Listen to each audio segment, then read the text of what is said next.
Buenas tardes con todos. Bueno, siguiendo con la programación de los casos clínicos, ¿no?, que está organizando la OIDE, ¿no?, para todos nosotros, con la finalidad, lógicamente, de enriquecer nuestra experiencia. Ya vamos a presentar ya acá un caso clínico muy interesante. Les pido, por favor, que presten toda la atención debida, ya para que no pierdan datos, ¿no?, y sea un ensayo para todos nosotros y poder así llegar al diagnóstico y posteriormente hacer algunos comentarios de este caso clínico. Estamos acompañados acá también con la presencia de uno de sus colegas, compañero residente, el doctor José Antonio Narrea, ¿no?, del servicio, es médico residente de segundo año, ya de infectología, ¿no?, del Hospital Daniel Alcides Carrión. Brevemente, ¿no?, para comentarles de qué se trata el caso clínico. Se trata de un paciente varón, ya sin antecedentes previos de importancia, que ingresa básicamente por un cuadro neurológico, ¿no?, por el servicio de emergencia, y posteriormente desarrolla pues dolor abdominal, ya que en realidad pues se traduce como una manifestación tardía de la patología que queremos que ustedes lleguen, ¿no? Para ello vamos a hacer uso de toda la semiología que hemos aprendido, los exámenes auxiliares, ¿ya? Y alguna otra pregunta que ustedes quisieran hacer o participar. La idea justamente es hacer de esta presentación algo interactivo, participativo, ya, para poder de esta manera no aburrirnos y no dormirnos. Entonces, la mayor atención, por favor. Y bueno, a continuación le dejo con su colega. Bueno, empezamos con la presentación del caso clínico.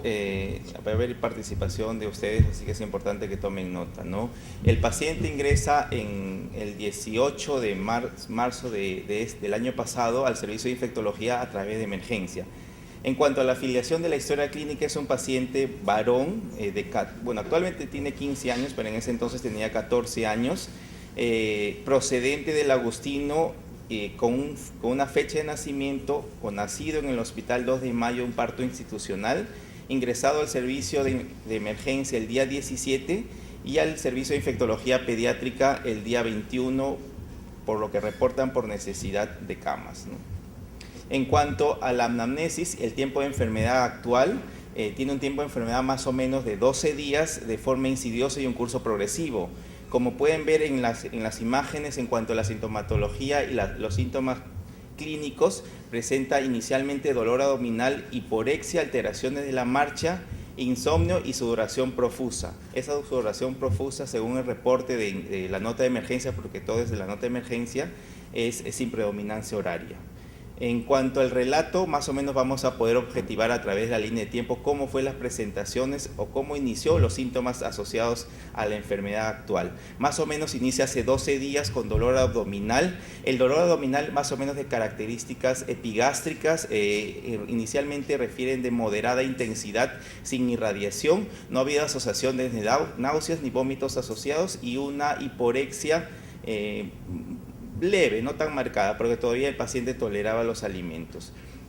En ese entonces la madre no lo trae a ningún sitio, lo único que le da de forma empírica es bismutol, de forma secundaria a las molestias, le da agua de muña y le da ibuprofeno para calmar un poco los síntomas, que los síntomas disminuyen en intensidad. Luego, 7 días antes del ingreso, hay persistencia de dolor abdominal con hiporexia asociada. No le da la madre en ese entonces ningún medicamento, porque aparentemente, según el reporte, es algo leve a moderado, ¿no? Ya 3 días antes del ingreso, el reporte de la historia clínica de emergencia menciona que el paciente está bradipsíquico, está con insomnio, epigastralgia moderada, sobre todo a predominio postprandial. Tampoco le da medicamentos en ese entonces asociados, ¿no? Un día antes del ingreso, la bradipsiquia persiste, la sudoración se hace más intensa y hay temblor en mano, sobre todo derecho. Es el reporte que hay de emergencia, y el insomnio asociado, ¿no?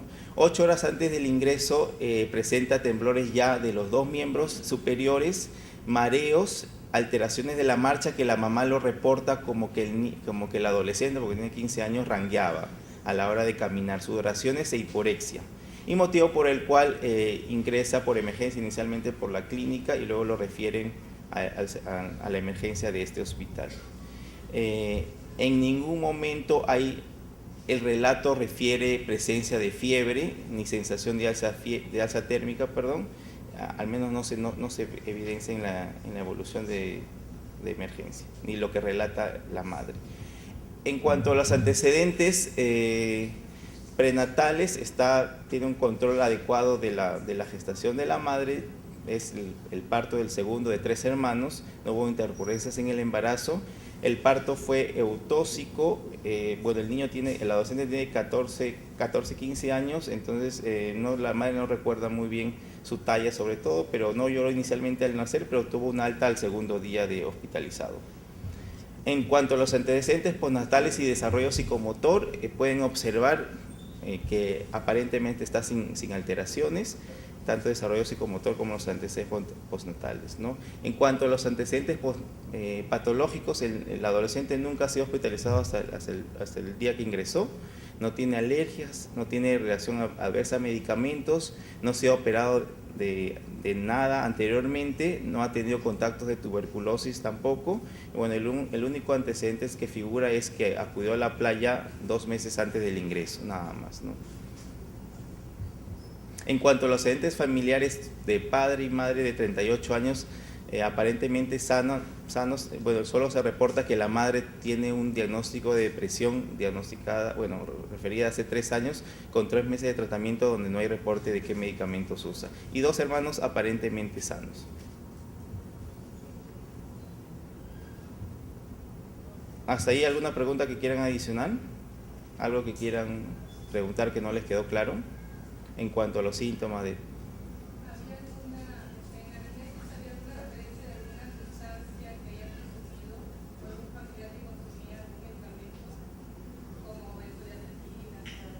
No hay consumo de sustancias. Los únicos medicamentos que se automedicó por la madre, que lo consiguió en farmacia, fue el bismutol, el ibuprofeno y el agua de muña. Esos son los únicos que ha consumido en ese periodo de enfermedad de 12 días, nada más.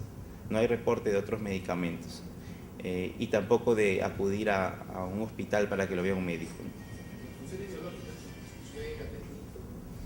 En cuanto a las funciones biológicas de ese momento, lo que como se relata en la historia, tenía insomnio, el apetito estaba disminuido. En cuanto a la diuresis, estaba con características normales en ese momento, y las deposiciones también. No había ni presencia de diarreas ni presencia de fiebre, su evacuación era normal. ¿Alguna ampliación? Porque yo conocía al paciente en relación a la historia. Este era un niño adolescente con obesidad, ¿no? Y que ya hace algún tiempo previo al inicio de la enfermedad tendía al aislamiento. Mamá le refería que no salía de su habitación, paraba en la computadora y paraba en la televisión. Y prácticamente los padres hacían todo lo que le pedía al niño, ¿no? Y un antecedente que se logró obtener conversando nuevamente con el familiar, debido a que empezaba su oración, era si este paciente no se automedicaba con antipiréticos. Y se logró obtener información de que tomaba ibuprofeno. La mamá no sabe cuánto ibuprofeno tomaba, pero sí que para calmar el dolor, el malestar, tomaba ibuprofeno.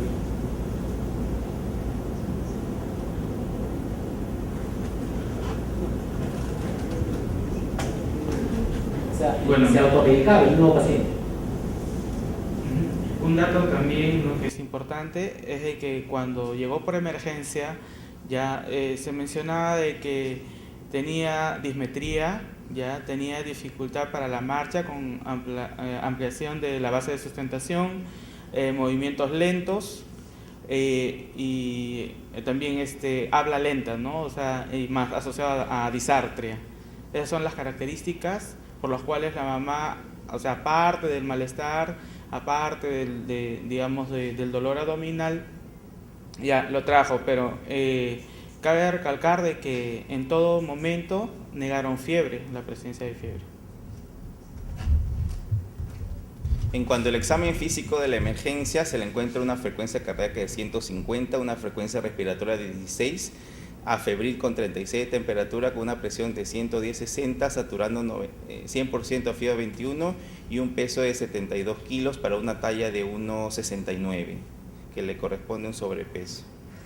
En el examen general, el paciente está despierto, está ventilando espontáneamente sin distrés respiratorio, con inestabilidad para la marcha y está conectado con su entorno. En ese momento tiene una escala de Glasgow de 15/15.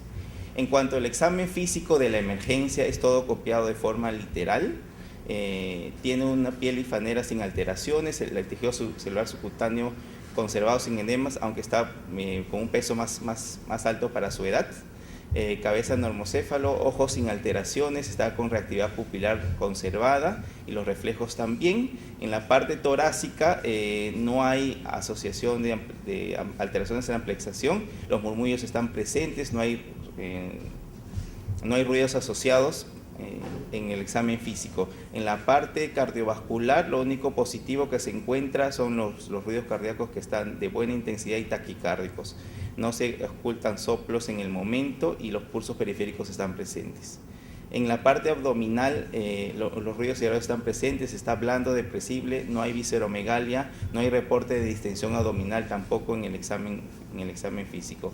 Y en la parte neurológica, que es la parte que más llama la atención, es un paciente despierto, conectado con el entorno, bradipsíquico, estaba con bradilalia, su habla era más enlentecida, obedece órdenes al interrogatorio con los reflejos osteotendinosos disminuidos, el tono, la fuerza y la sensibilidad de miembros estaba conservada, tenía un Babinski negativo, presentaba una marcha táxica en la evaluación que le hacen los de emergencia, donde amplía la base de sustentación, hay una disociación punta-nariz y no hay signo de focalización. Eso es todo lo que se reporta en la evaluación por emergencia.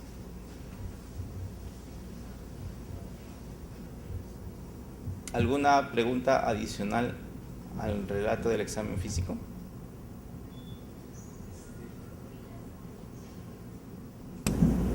Otro comentario. En la historia del ingreso, cuando ustedes revisan, dice temperatura 36 grados. Pero cuando se revisa la nota de enfermería, la enfermera anota temperatura 40 grados. Sé que la mide. Esto es muy importante para que vean que van a encontrar cómo difiere en varios aspectos la historia de emergencia con la historia de PIS. ¿Y de quién depende la historia de emergencia? Yo creo que ustedes saben la respuesta, ¿no? ¿Algún comentario en relación al examen clínico? No hay evaluación de signo de Romer, solo refieren que estaba ampliación de la marcha con la ampliación de la sustentación y marcha atáxica, reportan en la evaluación por emergencia. ¿Cefalea? No hay reporte de cefalea. Y en la nota de ingreso de nuestro servicio de infectología tampoco hay cefalea como manifestación de molestia. ¿Otros motores normales? Normales. Reflejo conservado, reactividad pupilar normal. ¿Primer episodio o ha tenido anterior algunos episodios similares? No, todo el tiempo de enfermedad de 12 días no ha tenido hospitalizaciones anteriores y no ha sufrido enfermedades asociadas según lo que han reportado en nuestro gobierno. Una pregunta, ¿realmente es bradiciquia o demoraba en hablar cuando les preguntaba porque tenía también una hablar escandido? En la historia de emergencia solo figura bradiciquia. En la historia de nosotros, ya a los 3 días que ingresó, reporta en las evoluciones que habla enlentecida, reporta. No bradiciquia conmigo. Habla enlentecida, le ponen ya en hospitalizaciones. Ahora, si ustedes ven el examen clínico, por el examen clínico no da la apariencia que es un paciente que está severamente enfermo. ¿No? Parece que no. ¿No?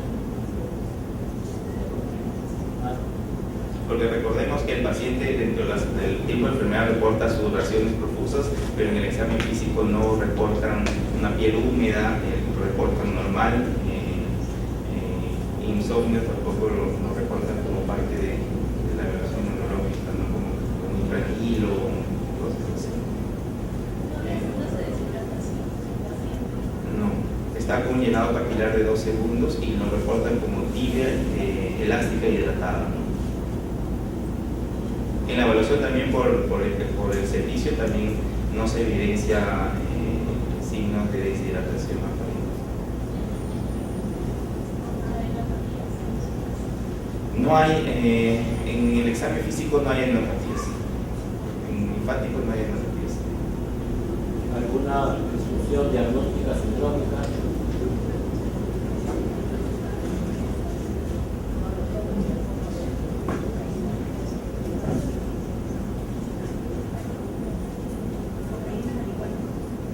Abuso de sustancias, tampoco hay reporte de abuso de sustancias.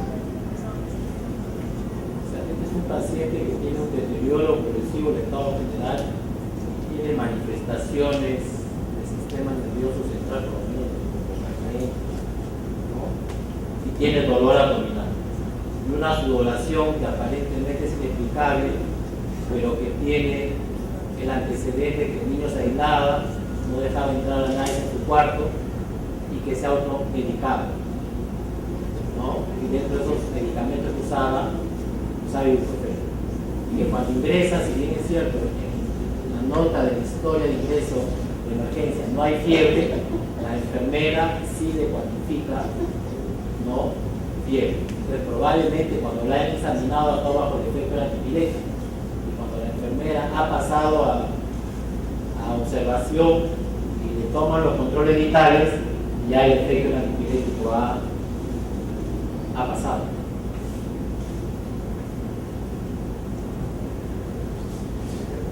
A ver, internos, levanten la mano todos los internos, los internacionales. Ya, a ver, tu voluntario. No hay observación de signos de No hay signos clínicos. No tenía signos de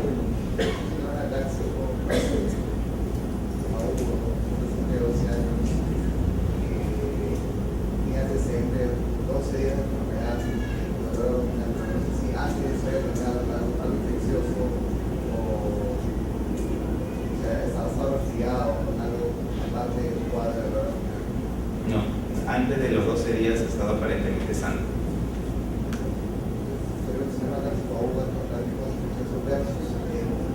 El hecho de que consuma sustancias, sea ibuprofeno, o el cambio conductual, si podría tratar un secundario a una situación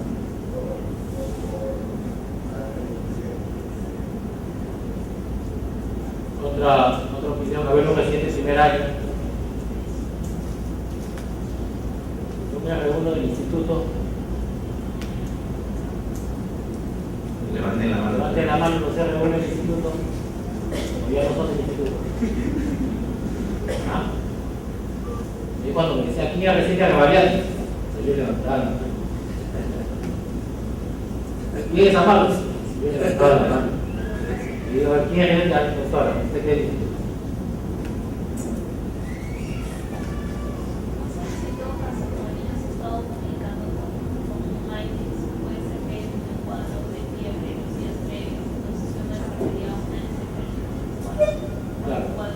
Yo creo que si hay una sudoración desde el principio de la enfermedad y hay la posibilidad de automedicación, no, se debería considerar la posibilidad de que este paciente pueda tener un síndrome febril, que en este caso sería prolongado, porque tiene más de 7 días de evolución, y eso explicaría la sudoración.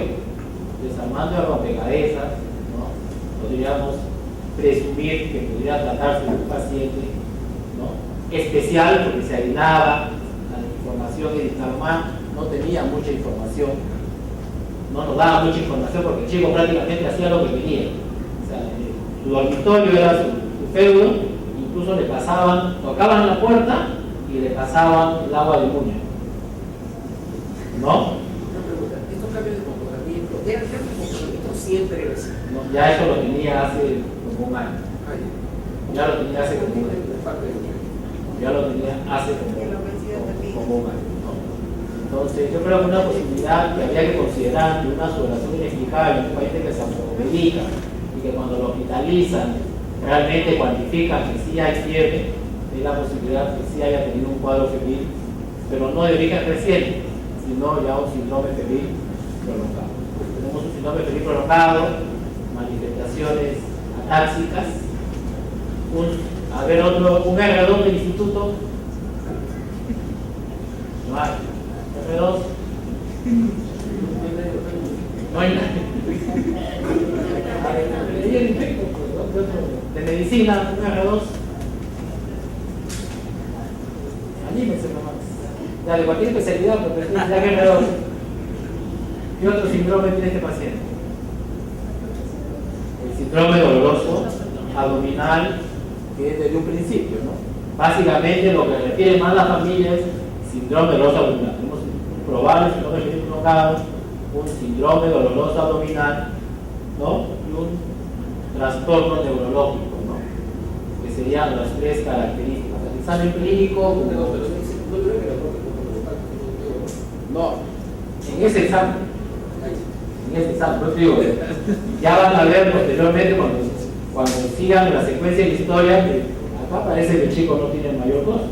No, sí, continúen. Dentro de los exámenes de laboratorio, el primer examen es el que se le pide en emergencia. En cuanto al hemograma, tiene leucocitos de 4.700 con bastones de 3%, linfocitos 17% y segmentados 78%. Tiene monocito 2%, eosinófilo de 0%, una hemoglobina de 13.4%, un hematocrito de 41% y una plaqueta de 50.000. Es con el que ingresa de emergencia. Se le pide un hemograma de control el día 20 de marzo, ya justo con el que entra al servicio de infectología, con una leucopenia con 3.200, con abastonado 2%, linfocitos 30%, segmentados 66%, monocito 2%, eosinófilo 0 y el hematocrito cae de 41 a 32% con una plaqueta de 80.000. Del día 25 de marzo del año pasado aumenta sus leucocitos a 8.400, 2 bastones, linfocitos nuevamente caen a linfopenia al menos absoluta 11%, segmentados 80%, monocitos 7%, una hemoglobina de 11.9 y un hematocrito de 35%. Las plaquetas están en 60.000. En el día 20 se hace una revisión de lámina periférica, el día 19, donde encuentran hematias normales, leucocitos con leucopenia 3.200, abastonados 10, segmentados 74%, linfocitos 14%, las plaquetas lo encuentran con un recuento disminuido en 30.000 y algunas macroplaquetas. Es el reporte literal de la lámina periférica. En los exámenes de laboratorio del perfil renal hay un poco de azoemia con creatina de 1.15 con urea normal de 22, sodio en 128, potasio 5.1, un cloruro 9.95, y un PCR de 15.2. El calcio de 9.4, el CPK 6.897 y un CPK total de 92, sé lo que me veo.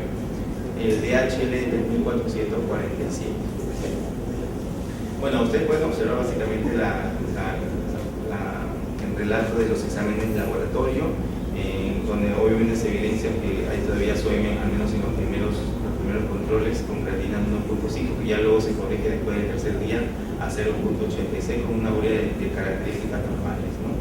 El PCR, como pueden observar, está más alto desde el ingreso con 15.2, el control del 20 está en 10.5 y para el día 25 está en 2.52. El CPK total está en 6.847, para el control del 20 está en 5.972, obviamente un incrementado, y el posterior al 2.747. Y el CKMB total está en 92 y el control del 21.69. El DHL ingreso con 3.447 estuvo bajando, estuvo descendiendo los controles, ¿no? Hasta el último del 25 en 1.629. Este paciente, médico de emergencia, al evaluar la analítica inicial y al confirmar que sí hace fiebre, le toman hemocultivo e inician tratamiento con ceftriaxona, ¿no? 2 gramos cada 24 horas, si mal no recuerdo. Permanece 72 horas en emergencia, hace varias interconsultas, ¿no? Y como mencionó el doctor, pasa a hacer infectología por falta de disponibilidad de camas. La pregunta que haría yo a un alrededor es: ¿este paciente le parece que está severamente enfermo? Está severamente. ¿Qué criterios laboratoriales tiene de severidad de enfermedad? En un paciente con fiebre.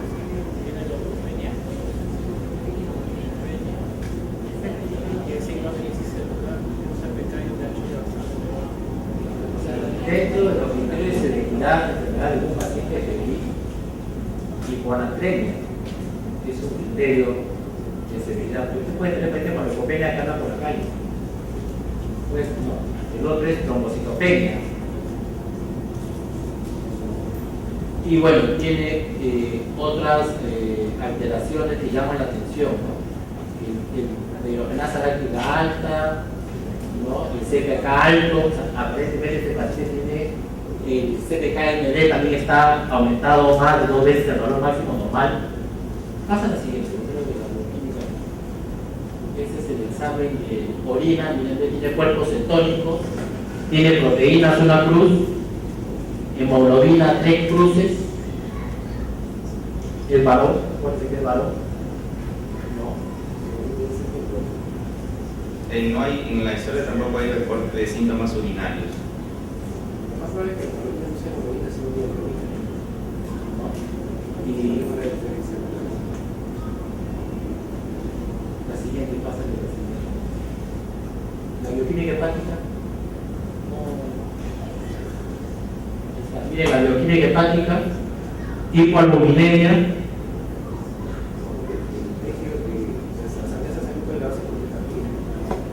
pero la TGP está elevada. TGP, TGO está elevado, ¿no? Con fosfatas alta también. Tiene hipoalbuminemia, tiene C3 bajo, tiene aptoglobina 0, ¿no?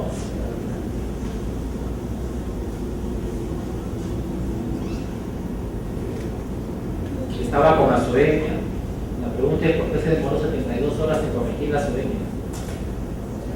¿No? Era una azoemia prerenal, significa que no fue muy agresivo el manejo de líquidos, ¿no?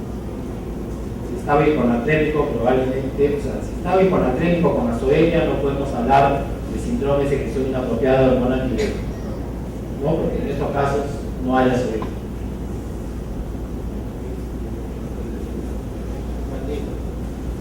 ¿Cómo fue la evolución del problema neurológico? El problema neurológico fue mejorando en el transcurso de los días. O sea, realmente no se objetivó todo lo que contaba, salvo que el niño era difícil para relacionarse. No era un niño que al parecer tenía problemas de salud mental, ¿ok? Y era quejumbroso, todo le dolía, ¿no? Pero sí estaba severamente enfermo, ¿no? Así había dolor abdominal, que no era severo, pero sí había un dolor abdominal persistente. Era un niño que el valor de la amenaza se incrementado, porque es hasta 120, es el día 21, ¿no? El valor de la amenaza es menos de 120, o sea, la amenaza también está elevada. El tiempo de protrombina, miren, está en 18.2 segundos. Entonces, estaba con un compromiso hepático, de la función hepática severa, ¿cierto? Porque si el INR es más de 1.25, si se le sacara el INR, estaba hipoalbuminémico, ¿no? El C3 bajo, la aptoglobina 0. La siguiente. son las pruebas que ya se habían solicitado en emergencia, ¿no? Porque tuvo 3 días en emergencia.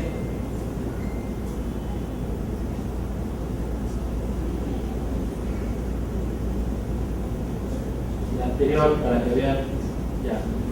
Y estos también son del día 18 y que se repiten en tecnología. Entonces, a ver, un R3, presidente al tercer año, presidente al tercer año, ¿no hay? Levanten la mano los presidentes al tercer año. ¿No hay presidente? El segundo.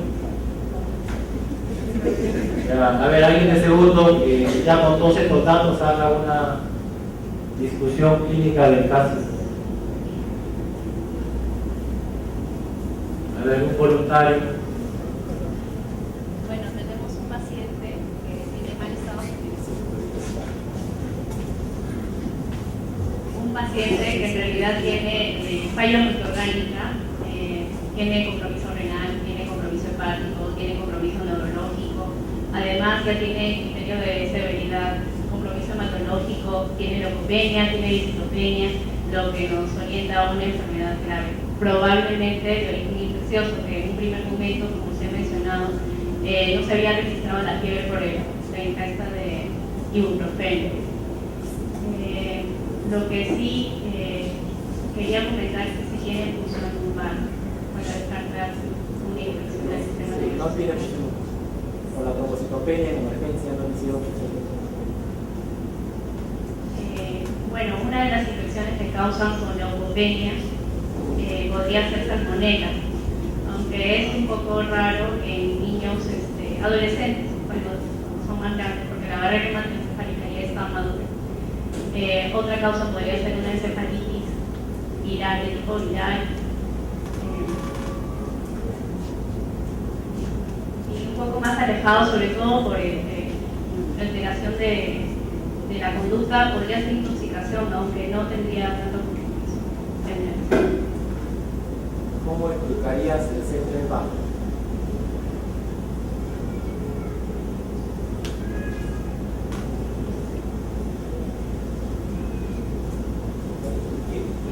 El complemento C3 bajo. A ver, el doctor Pozo quiere ayudarte. Tiene C3 bajo y C4 normal. Acabo de llegar. Pero toma manitas, saliendo al día. Escucho un poquito nomás. Parece que se trata de una ataxia aguda.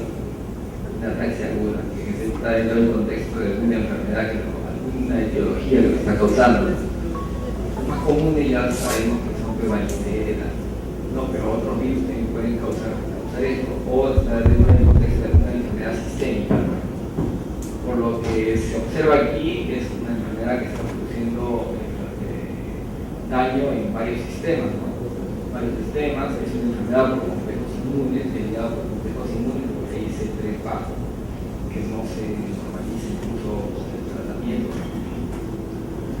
Por otro lado, acabo de ver también ahí unos niveles de aglutinaciones y que pueden ser positivas, por ejemplo, en el caso de Brucela, de 1 sobre 100, mayor a 1 sobre 100, y es positivo, ¿cierto?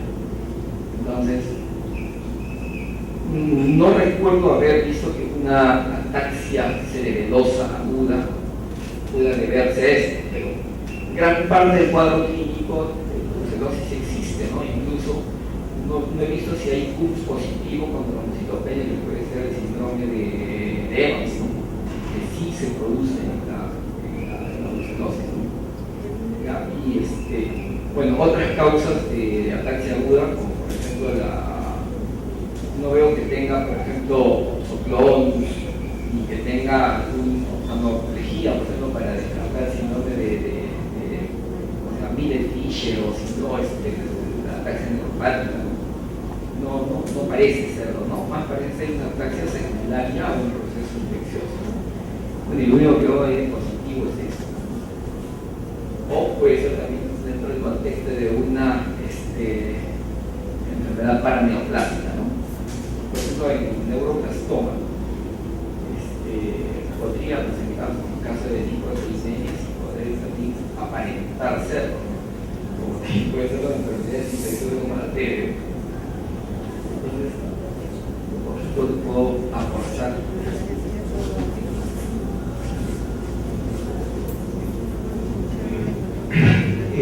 No salió el resultado del hemocultivo, le pidieron también mielocultivo con ese resultado de aglutinación.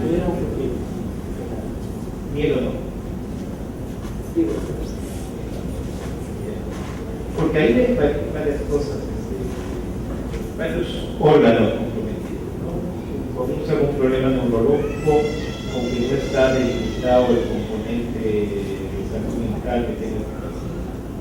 No está definido cuánto está afectando a la exposición de los síntomas que haya tenido el paciente. Solo lo que se ve en evolución, un compromiso definitivamente hepático, hay un compromiso hepático y parece con una evolución hacia una colestasia, ¿no? Ahora, el antecedente que siempre has mencionado del ibuprofeno que tomaba el paciente, algo de dolor, malestar, ¿cuánto podría estar influyendo el ibuprofeno en desarrollar una enfermedad dependiente? Habría que evaluarlo, pero creo que la primera posibilidad es la parte infecciosa. La brucela, si bien los cuadros de neurobrucelosis pueden ser un poco disímiles, pero a veces tienen como compromiso generalmente de médula, ¿no? Y a veces tienen como compromiso del sistema nervioso central. Uno tiene que investigar esas posibilidades en brucelosis, más si hay un componente febril, que es lo que más acerca a un componente infeccioso. En cambio, el componente de una RI más da un componente de encefalitis y es un cambio generalmente en el estado de somnolencia. El paciente cambia y irritabilidad, pero esto parece que lo han delimitado más como que el problema neurológico o el problema psiquiátrico estaba antes, ¿no? Yo creo que habría que investigar, ahí necesitamos de todas maneras una ecografía abdominal, ¿no? Porque siempre ha habido ese componente de dolor abdominal que necesitamos investigar y me parece que los resultados de los cultivos tienen que ser evaluados. Otros procesos infecciosos del encefalitis, bueno, cualquier virus puede desarrollar un cuadro encefalítico y puede tener un compromiso general. Tuberculosis no hay evidencia, que también es otra enfermedad y no es el componente de las enfermedades de colágeno, más o menos, aunque también hay algunos como el lupus que puede ser pleomórfico y trae alteraciones en el hemograma, trombocitopenias, pero es bien raro esta presentación. Tampoco conozco al paciente, y conociendo al doctor Castella, o esta es una enfermedad rara o es una enfermedad común con presentación inusual. Cuando hablamos de cerebritis, porque efectivamente, síndrome clásico se explica por una cerebritis. Una cerebritis eventualmente podría ser por un cuadro infeccioso, generalmente viral, porque el compromiso tendría que ser cerebral incluso. Otra forma de ver el compromiso de cerebritis tendríamos que pensar en algún elemento tóxico, y otra forma sería las formas autoinmunes. Y de las autoinmunes tenemos las posinfecciosas y, como dijo el doctor Pozo, las paraneoplásicas. Dentro de todo el contexto, vemos que hay compromiso multiorgánico, muscular, hematológico, hepático, ¿no? Entonces, ¿qué patología puede comprometer tantos órganos y sistemas? Una infección que comprometa tantos órganos y sistemas como cuadro infeccioso per se. bueno, tiene PCR elevado, tenemos que pensar quizás en Bruselas, que tenemos en un dato que está positivo y además no está presentando efecto, ¿no? Y lo otro, que realmente sea una enfermedad autoinmune y con una reacción realmente, una reacción intensa y que produzca tanto compromiso a todos los órganos. Bueno, ese Lucas. Sí, para mucho.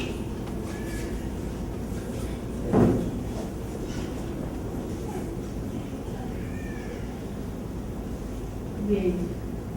Como gastroenteróloga, yo me enfocaría desde el momento en que ustedes empezaron a hacer la presentación de dolor abdominal más síntomas neuropsiquiátricos, lo primero que se me vino a la mente es que puede ser una enfermedad de Wilson.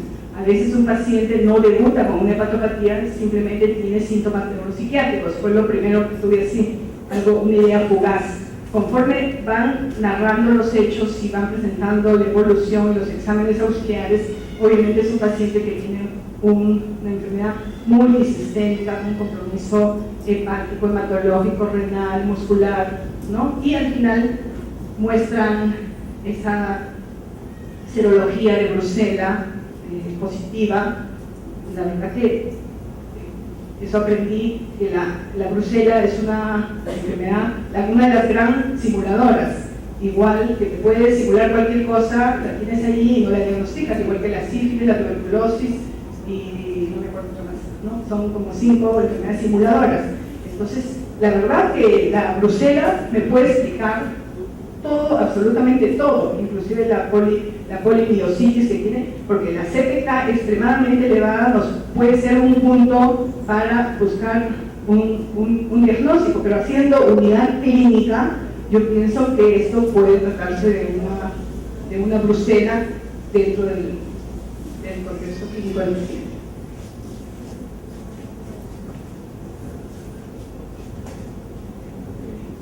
Bueno, acá probablemente lo que definió un poco el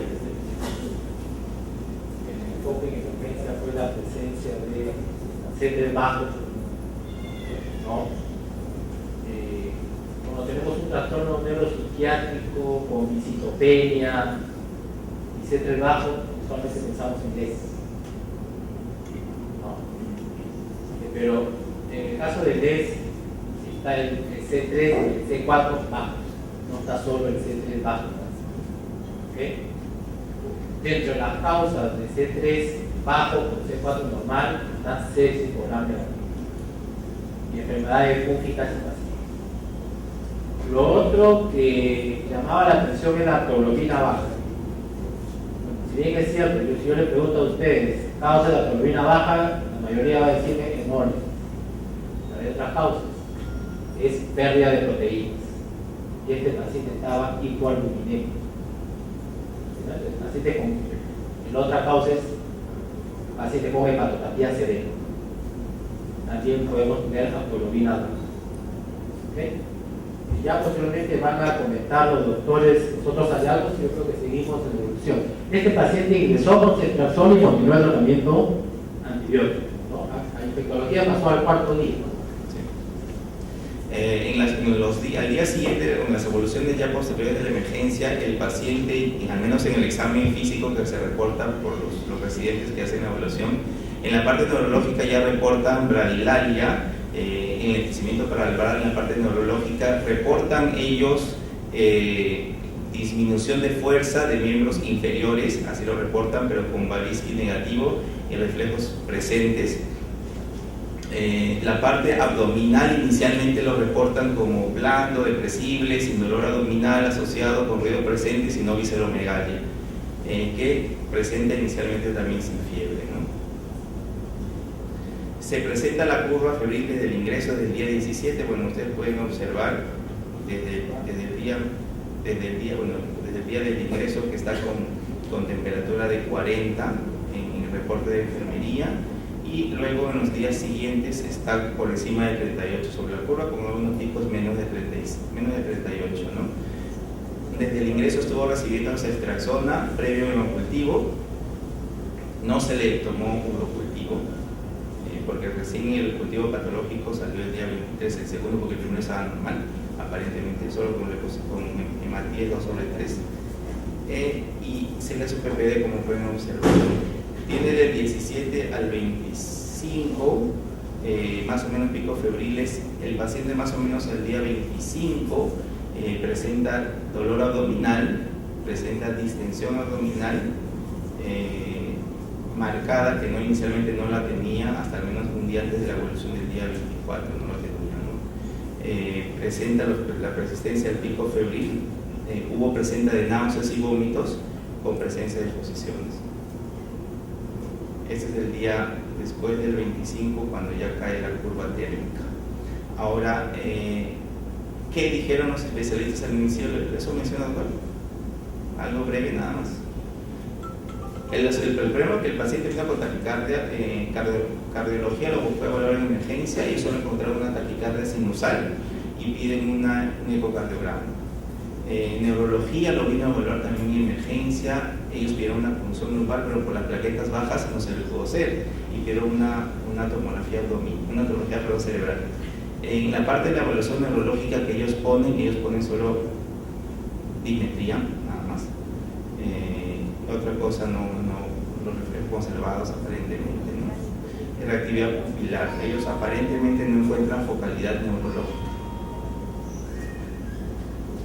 Se le hace exámenes auxiliares de imágenes, esa es la placa de ingreso que se reporta en una radiografía normal. Esa es la placa de abdomen que se le hace el día 25 cuando tiene síntomas abdominales asociados de dolor, distensión, náuseas y vómitos, con la presencia de fiebre, ¿no?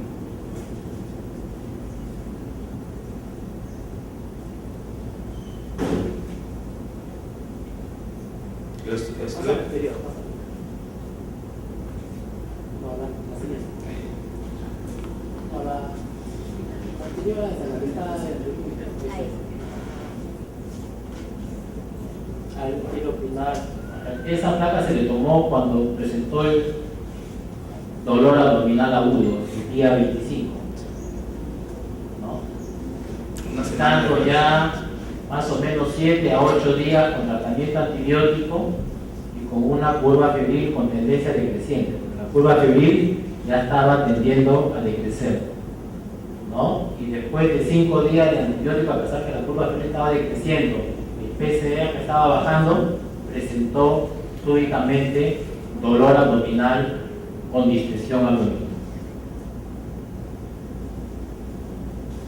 ¿Alguien quiere opinar? El doctor Moreno nos puede ayudar. A ver, doctor Moreno.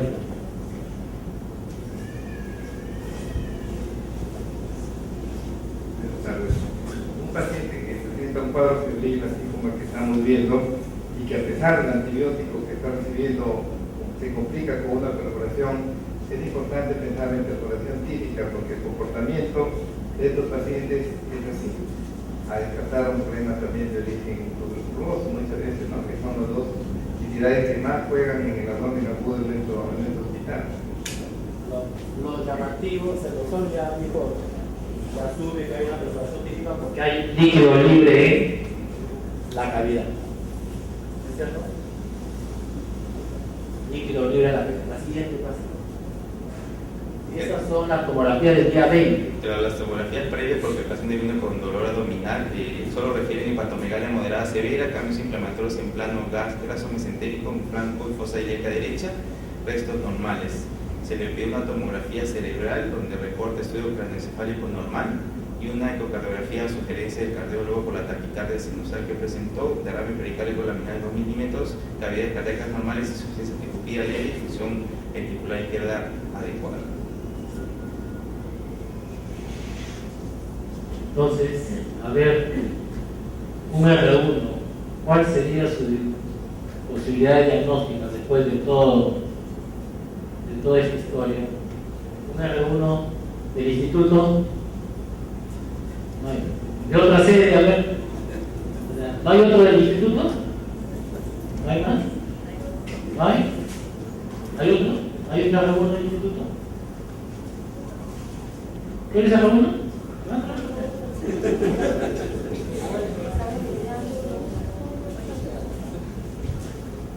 Bueno, con todo lo que se encontró en el examen físico, los exámenes auxiliares, la primera posibilidad que podría plantearse es una fiebre tifoidea, ¿no? Porque como sabemos, la fiebre tifoidea tiene un curso como más o menos lo presentado, ¿no?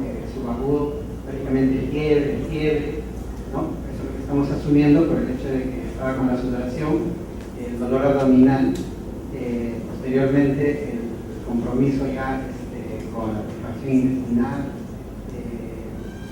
y que es muy frecuente, ¿no? Que se produzca perforación en las placas de pello por la salmonelosis. ¿Alguna otra posibilidad diagnóstica? ¿O todos están de acuerdo con el R1 del Instituto Nacional de Salud del Niño? R2, ¿están de acuerdo con su R1? R2, ¿están de acuerdo con su R1? Por el cuadro, compromiso general de todas maneras habría que plantearlo con sepsis. Claro, una fiebre tifoidea severa que lo lleva a sepsis, compromiso múltiple.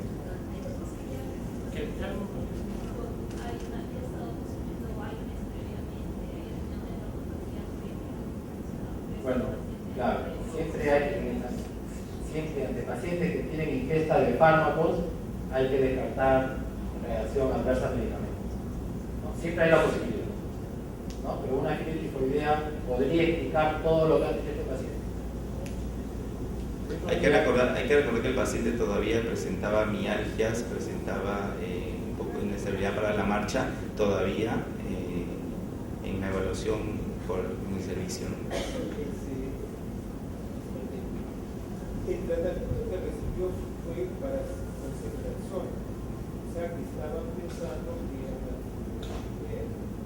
que Estaban pensando que en emergencia, cuando me evaluaron por su examen de laboratorio, pensaban que era un paciente con sepsis. Y lo cubrieron por una sepsis de la comunidad sin un foco aparente con sepsis. 2 gramos diarios. vamos a analizar la tifoidea. Las complicaciones suceden entre la primera y segunda semana de vida. Las complicaciones, ahora, una tifoidea debe a destruir y ataque las proteínas, el hígado, puede dar una hepatitis. La tifoidea puede dar una hepatitis. Pero el componente cerebral que tiene no le veo razón. Pensando en infecciones, pero cuando hay historia, yo no podría, se parece mucho a una leptospira, compromiso renal, hepático, muscular, más me parece leptospira, la verdad. Está mencionado ahí la serología para leptospira, no la negativo, IgM negativo, porque lo que llamaba la atención era el dolor para la deambulación. Pero se había ido a la playa, no una sepsis. No. Acuérdense, cuando vamos a ver retrospectivamente, este es un chico que venía de una condición media, ¿no? Yo creo que todos los médicos asistentes ahora es muy poco frecuente ver fiebres tifoideas, como lo veíamos en los años 80 o principios de los 90. Realmente cuando ves un caso de fiebre tifoidea es algo excepcional, ¿no? Pero no lo podemos descartar porque seguimos siendo un país endémico de fiebre tifoidea. ¿Okay? Usualmente cuando tenemos unas aglutinaciones positivas para Salmonella typhi y para Brucella, usualmente ¿qué nos han enseñado nuestros profesores? Hazle más caso a la Brucella que a la tifoidea, porque la probabilidad, la cero prevalencia para Brucella en aglutinaciones en nuestra población es menor comparado con fiebre tifoidea. Pero por otro lado, un buen porcentaje de la población peruana tiene aglutinaciones positivas sin tener fiebre tifoidea. Y es la otra cara de la moneda. Claro, se han descrito sobre todo en Bruselas, ¿no? Continúa.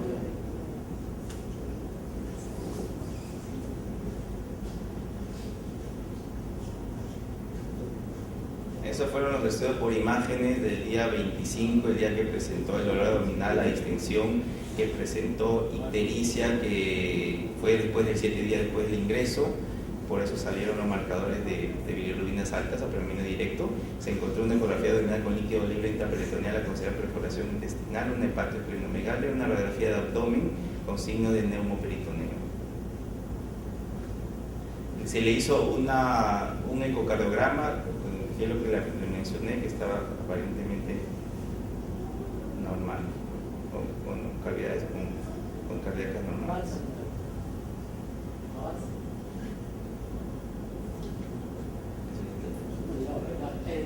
Ese es el hallazgo anatomo-patológico. Este paciente entró a sala de operaciones, ¿no? Ingresó el día 25 por un abdomen agudo quirúrgico y entra a sala de operaciones ese mismo día, ¿no? En la mañana se hace el diagnóstico cuando comenzamos la visita y el paciente creo que lo operan en la tarde, ¿no? Sí. Pasa a la tarde ya el diagnóstico primario. El hemocultivo tomado el día 18, ¿no? Mostró una Salmonella typhi sensible a ceftriaxona, ¿no? Pero lo que es importante considerar es con sensibilidad intermedia a ciprofloxacina. ¿Okay? Entonces, para que estar alertas, que una falla al tratamiento a ciprofloxacino no descarta la posibilidad de fiebre. Entonces, lo voy a dejar con el doctor Cuadros para que haga los comentarios finales y la revisión. Yo me he atrevido a intervenir porque yo conocí el caso, ¿no? El doctor Cuadros no lo conoció, ¿qué es lo que?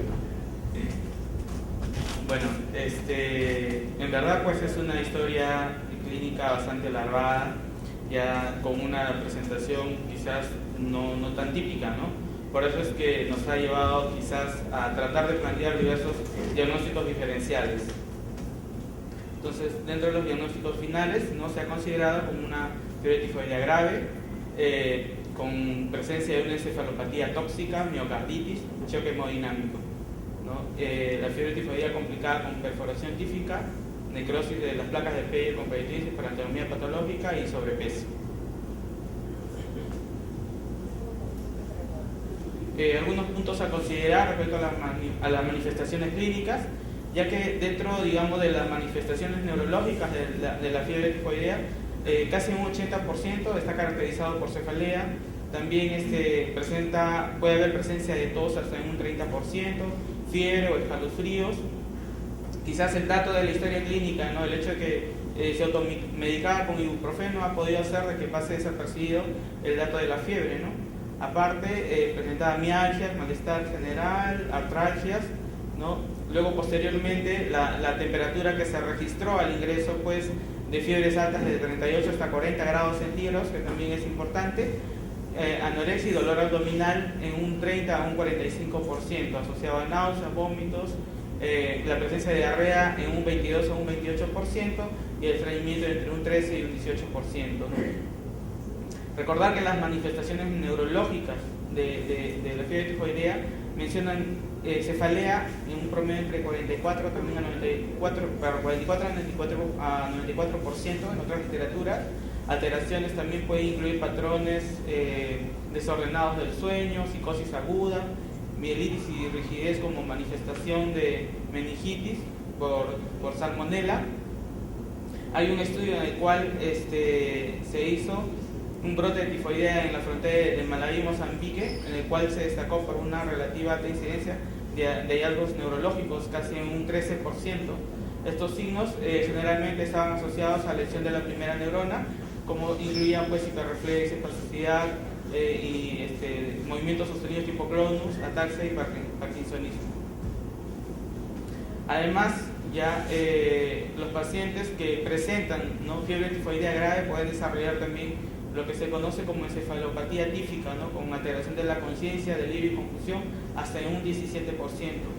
En un estudio de 38 pacientes en Indonesia con diagnóstico de tifoidea se encontró que hubo pues también manifestaciones tipo delirio, omnibulación, estupor, ¿no? Y estos tres signos eran, digamos, indicativos de un pronóstico grave, ¿no? con una tasa de mortalidad inclusive hasta desde un 55%. Pero además de que el uso de la dexametasona intravenosa que se le administró a este tipo de pacientes logró una disminución, ¿no?, de la mortalidad hasta en un 10%. Otras manifestaciones, ¿no?, como ya había mencionado, tos, atralgias, mialgias, también manifestaciones extraintestinales, ¿no?, como es lo que ya han mencionado en la discusión, hepatitis, las miocarditis, ¿no? Por eso que se justificaba tanto los CPKs elevadísimos, ¿no?, del paciente, también asociados a neumonía, problemas o infecciones urinarias, las miositis, ¿no? Bueno, y digamos uno de los puntos finales es la perforación intestinal, ¿no? Generalmente es más frecuente en adultos que en niños. Se reporta más o menos un 10% de prevalencia en 105 adultos. En un estudio de Backless se observó una perforación intestinal hasta un 3%. Y esto se incrementó hasta un 25% en pacientes mayores de 31 años de edad. También se reportó un brote de fiebre tifoidea en Uganda, el cual se detectó específicamente debido a una alta incidencia de perforación intestinal, pero básicamente en todas las edades. Hay otro en el cual durante un periodo de 18 meses se identificaron 249 casos con una edad media de 16 años y un 18% de ellos fallecieron. Generalmente la perforación ileal o típica ocurre en la tercera semana, ¿no?, de la enfermedad febril, y esto se debe a necrosis de las placas de Peyer, básicamente en el intestino antimesentérico. Los pacientes presentan obviamente dolor abdominal intenso, distensión y signos de peritonitis, ¿ya? Y muchas veces son secundarios a infecciones bacterianas por aerobios o anaerobios entéricos. Una pronta intervención quirúrgica se puede indicar, ¿no?, y una cobertura antibiótica más amplia para cubrir ese tipo de peritonitis. El alcance de la intervención quirúrgica todavía algunas veces es controvertido, que mejore, digamos, en sí que sería pues más bien la resección segmentaria del intestino involucrado, ¿no? Además hay que tener en cuenta las pruebas diagnósticas, como es la serología, los cultivos de sangre, los cultivos de médula ósea, ¿no? Dentro de la serología, ¿no?, la prueba de Vidal tiene una utilidad clínica limitada en zonas endémicas, ya que los resultados positivos se pueden presentar en una infección previa. Los cultivos son positivos entre un 40 y un 80% de los pacientes. Ya el cultivo de médula ósea es una herramienta de diagnóstico que está disponible, es más sensible, y esto puede ser generalmente importante en casos complicados o cuando ya se ha iniciado la terapia antimicrobiana.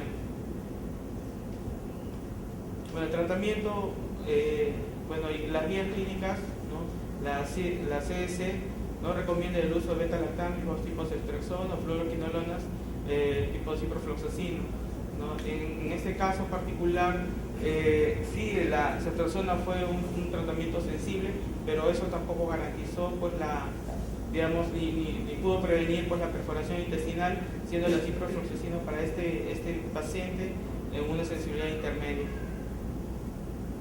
Dentro de las conclusiones del caso presentado, ¿no?, hay que valorar, en la valoración de todo paciente es importante tener en cuenta el aspecto epidemiológico, ¿no?, ya que este paciente, si bien es cierto, es un paciente que tenía una vida sedentaria, ya la mamá generalmente le llevaba los alimentos, digamos, adquiridos en ambulantes, ¿no? Y quizás este dato que tampoco se narró fue uno de los, digamos, que nos hubiese dado pues el hilo de la madeja, ¿no?, para poder llegar al caso. Es importante ampliar el diagnóstico diferencial, ¿no?, tener en cuenta que ciertas enfermedades presentan complicaciones inmediatas y no hay que dejar de lado también las complicaciones mediatas, ¿no?, como es en este caso. Existen enfermedades que tienen formas de presentación atípicas o poco frecuentes, y hay que valorar el agente etiológico, su virulencia, los patrones de resistencia antibiótica, y para realizar el cambio oportuno del tratamiento antibiótico.